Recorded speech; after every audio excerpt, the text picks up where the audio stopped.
Hello, my name is Uno Games. I'm here to teach you how to make Discord bots. I'm not going to beat around the bush and we're just going to get straight to it.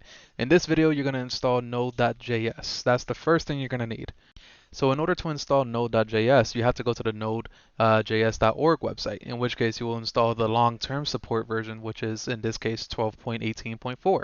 Once you download that, you're going to bring up this installer. This installer is very quick and easy, and you're going to make sure you make path. At the end of it, there should be a path option.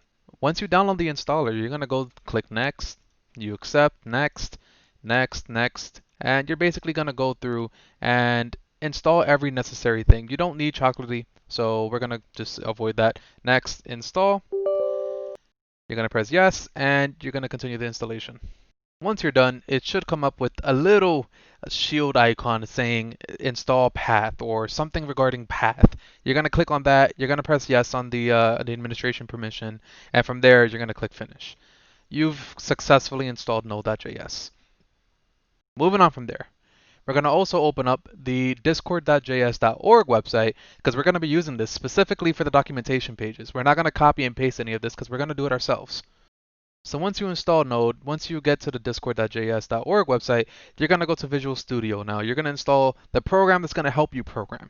Once you're done installing it, you're going to open up the program and you're going to create your file. So you're going to open file, you're going to create a new folder, in which case I already created one. It's called YouTube. So we're just going to delete that. And we're going to select the YouTube path. And right now the folder is empty, but we're going to populate that in a second in the next video. Now that you have everything set up, then in the next videos we're going to be going over exactly what to do.